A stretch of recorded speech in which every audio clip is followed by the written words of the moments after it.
My name is Andrew Urich. I'm a management professor with the Eastin Center, and I'm answering questions from students, and they're getting tougher. Here's one. How do we know all this junk you tell us will actually work? And the answer is, whoever asked this question, you know it works.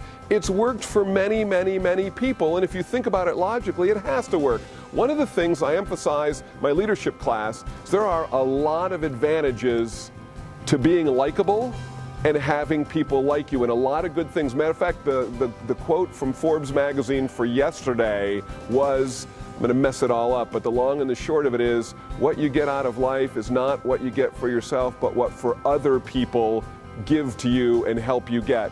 So the more people who like us, the more they're able to give us the things that we want. So by being helpful, being likable, being the kind of person that people admire, respect, and trust, you can get the things that you want. So back in the early 2000s, OSU, we had our old dean, old professor, were working in Abu Dhabi and Dubai, and they were starting an executive MBA program over there. And it's 15 years ago or more, back when it's a big deal. Abu Dhabi and Dubai are the biggest things. And I'd love to be one of the professors who got to go over there. Of course, the whole thing comes down to this. There are many, many, many professors who could go over there, many, many, many people can do the job, but the question is, they're going to pick the person they like, because they're picking from lots of professors. And fortunately for me, it was nice to the two people who were over there, they gave me a chance. Now, professor who got picked to go before me, maybe they liked him better and picked him first, but when he got there, students didn't like him, so he had to come back.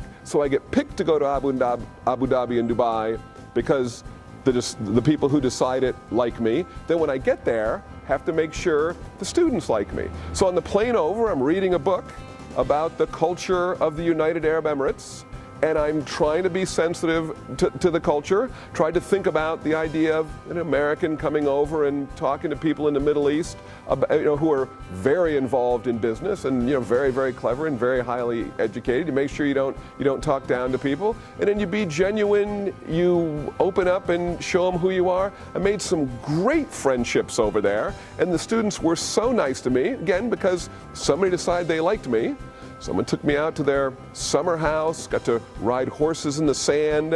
One of the princesses, this is the most ridiculous thing, my fraternity brother came over to visit me, and one of the princesses sent her car and driver. And she says, Asaraf will be there to pick you up. And we're sitting in the backseat of this car, it's got newspapers and snacks, and the seats were adjustable, and the air's blowing on us. He's like, where do you want to go? And it's like, we just want to drive down the highway at 140 miles an hour with you driving us, eating snacks. Like, we don't care where we go. But it comes from people liking you. So all those ideas, you have to admit, they work for many, many people, and it can work for you. And what you have to do, start and do something and practice. What else can it be? Many, many people are successful. It has to trace back to something. We didn't just make this up. We looked at the science of success. The Eastin Center presents those concepts so they can work for you.